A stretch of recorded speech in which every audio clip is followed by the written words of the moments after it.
Gotta be rich. You gotta have some money for you to find a job in 2024. Guys, the costs that come together with looking for a job, it's ridiculous. So which means if you need money for you to make a living, you need to get a job. For you to get a job, you need money. Make it make sense. Hi guys, my name is Len and welcome to my channel. If you're visiting a fast invite, do not forget to subscribe if you're regular. Welcome back. It's been a minute, but if you are on my newsletter and you're on TikTok, you know I am alive posting, just not consistent on YouTube, but I'll make corrections. But guys, it's something that is on my mind, right? How much do you guys spend in a month just looking for a job? I was doing my research last year for my honors program, and I think I saw somewhere where it said 2,500 minimum to like a month, just the cost of looking. I'm not saying you even find the job. This is just like what you need to have in your pocket to look for a job in 2024. I'm like, who got that type of money? Who, right? But anyway, I've got notes, right? And the little discussion we're having today is job searching is for people with money. And guys, you are not alone. And then I don't know, what can we do to address this? So first of all, guys, taxing. A lot of interviews, even if it's just entry level, in this day and age, some people are not satisfied with just having like a telephonic interview. They want to see you. So you send your CV, they still want to see you face to face. You gotta hop in that taxi, get that Uber, get somebody to drive you. That's fuel, that's taxi money. And is there any way you can go under 15 rand in? So I feel like at most for you to go from home, you need at least 40 rand to leave your home. And that's a lot of money. If you're not working, you haven't been working, you are a student, or it's a lot of money, guys. And what pains me is just not one interview. The first interview, you are with the HR manager. She like gets your vibe. She's like, oh, okay, we'll see for the next interview. Next interview, they're like, oh, okay, come meet the hiring manager. You meet the hiring manager, and then the last interview, they're like, oh, either you're meeting the director or team members. They still haven't even offered you the job. The next thing, let's talk about the data you need to send out CVs. Back in the day when I started applying, we used to send at internet cafes. You used to go and sit at an internet cafe. That was money, real cash.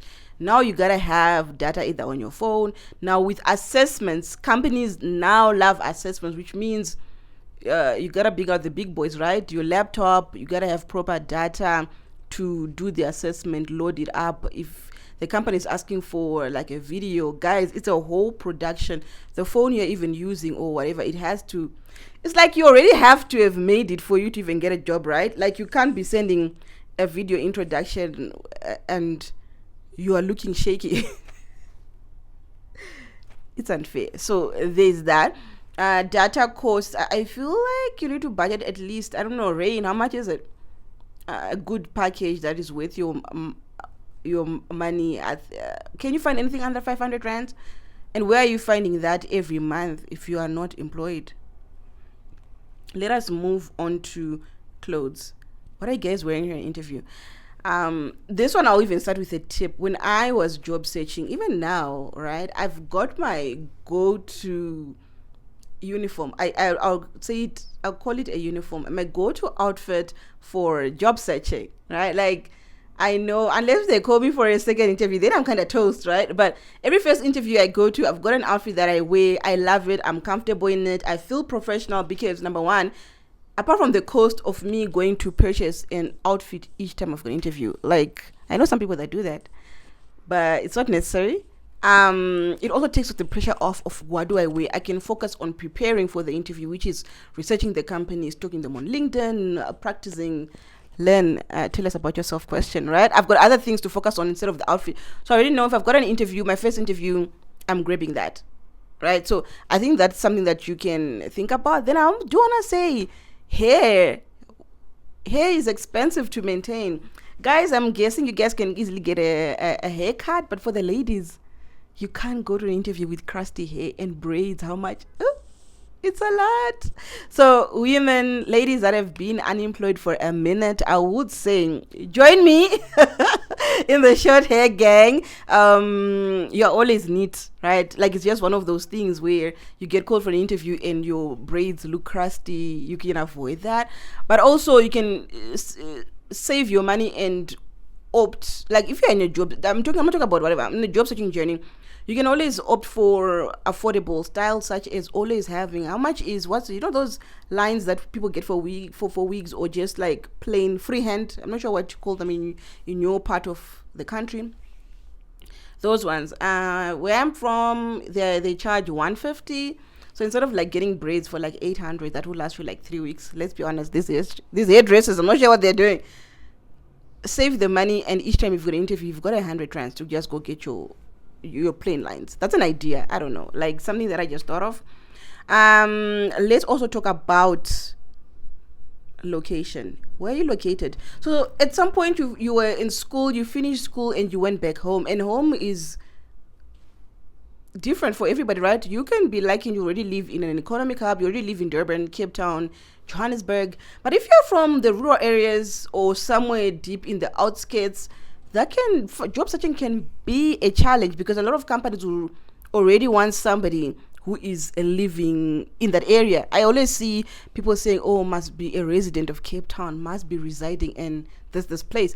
I'm like, wait, so if I'm qualified and I'm willing to move, what must happen? Like, you guys won't take me? Like, it's the weirdest thing. Sometimes you can negotiate, but it is something like a hurdle for you to negotiate and talk about. So my thing is money. Number one, again, they want you. Sometimes they're not satisfied with just having like a remote interview with you. They want you to drive down to Durban. You're in Joburg. You have to go to Durban for the interview. That's money. The ride there, accommodation, all, like, it's. So then the opportunity goes to somebody who can afford to be taking these trips for these interviews. And let's say if you're a graduate, you can't necessarily afford, it's not realistic. Some people do it, but it's not realistic unless you had money saved to like sit in Johannesburg for 6 months as you're sending out CVs. I don't know. It's kind of sad when you think about it, right? And second last thing that I want to talk about is the laptop and data for people that are looking for remote work. Now, I know my platform was built on remote work. I don't champion it as much anymore, because I feel like, number one, there's no great career progression. Number two, the companies are just not as hiring as much or as many remote workers anymore. The jobs are just not there as they used to be, right?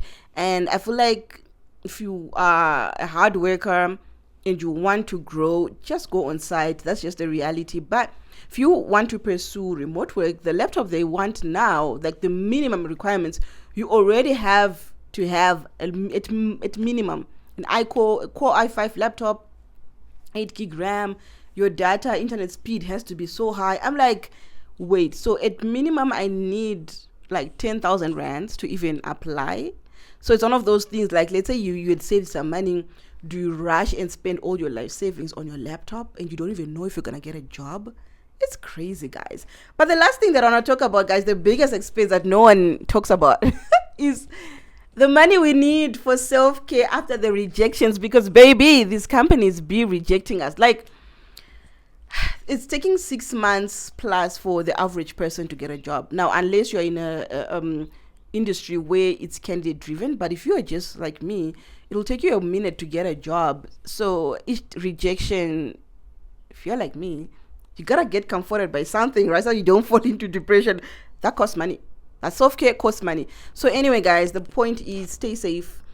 It is expensive to look for a job. If you're already employed right now, please, even if you feel like the environment is toxic, try and hang in there. Go to your manager, report to HR, do any intervention you can before you just quit. But the best thing is just get a new job. If you are unemployed, you're a graduate, whatever, this is the time for you to hit up your phone and look for relatives whom you can crash with if you are job searching. Make sure you are great to your hosts. It's not easy to host people in this economic climate we're in. Let's just hustle, guys. expensive for everybody, but we'll keep trying. Good luck. Remember, you are amazing. Don't let anyone tell you otherwise. Until next time.